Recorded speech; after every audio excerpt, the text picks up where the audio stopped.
This is day 9 of trading away one random member of the Montreal Canadiens core 4 to a random NHL team until we win a Stanley Cup. And if you guys haven't checked it out, I recently dropped my first ever long form franchise mode video for NHL 25. Go check it out. Maybe leave a thumbs up and a comment if you enjoy it. And hey, even if you don't enjoy it, let me know why you don't enjoy it and what type of videos you would like to see in the future, and I will do my absolute best to accommodate. Now let's find out what is going on today. Mike Matheson is heading to the Anaheim Ducks. Can't imagine that's going to help us significantly. There's just really no value to extract from Anaheim, and I mean that sincerely. Matheson, Reinbacher, Primo, Anderson, and a first-round pick. For Gibson, Fowler, Dumoulin, Strome, and Vetrano, God help us. That's how the forwards are being deployed today. As long as I don't see Laine at center, I'm relatively happy. There is the blue line, leaves a lot to be desired. At least we have a slightly more dependable tandem. All right, this is one of the busiest trade deadlines we've seen so far in this series, so let's try and work through this quick. Josh Anderson gets flipped again to Buffalo, this time from Anaheim. Granlund heading to New Jersey from San Jose for a 6th. Okay, and a couple prospects. That, okay, caught me off guard there. Vince Dunn, Will Borgen, and Brandon Tanev heading to Utah from Seattle. First and Cole Baudouin as the return. That's actually not a bad trade. Michael Bunting is heading to Washington from Pittsburgh. That would just never happen. We've seen this exact trade about 3 different times now in this series. Varlamov is heading to the Leafs for David Kampf and Philippe Myers. Sign me up if that's all it costs. What are we doing here? Kuzmenko and Hanley heading to Vancouver. Go figure. For Licker, Mackey, and Forsell. Oh boy. White Cloud for Appleton and a 3rd. Vogel to Buffalo for a 2nd. Utah also picks up Taylor Hall and Athanasiou from Chicago. A lot of teams loading up here now. Winnipeg also picks up Trevor Moore and Joel Edmondson. Of course, insert 2 Leafs legends here. First round pick and Lucius as the return. This is a seller's market. Edmonton once again manages to dump that Darnell Nurse contract to Winnipeg. Neil Pionk, the main piece, coming back. Travis Sanheim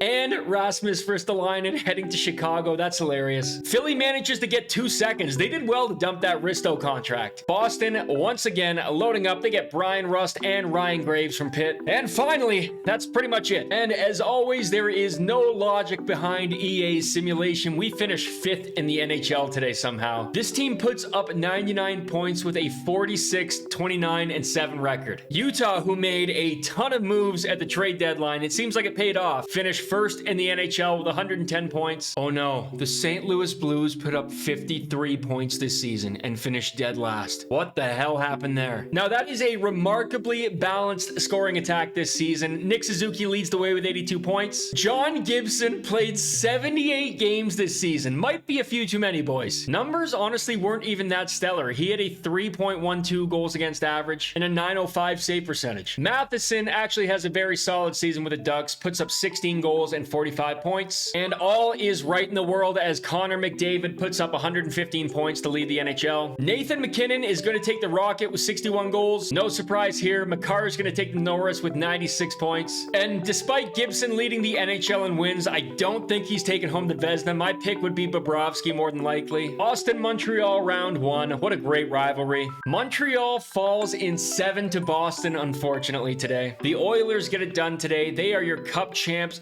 sweeping the Rangers in the final. McDavid just way too good. 35 points in 22 playoff games. Sam Reinhart gets the Hart Trophy. Can't spell Reinhart without Hart or something. McAvoy actually takes the Norris. That's shocking. Celebrini the Calder. McDavid the Conn Smythe. Connor Ingram gets the Vezina. That is absolutely mental. JT Miller gets the Selke. We can't keep going between Crosby and Miller. This is nuts. I don't know. I'm optimistic we get this done before day 32. Something tells me. But for now, we try again tomorrow. See you guys then.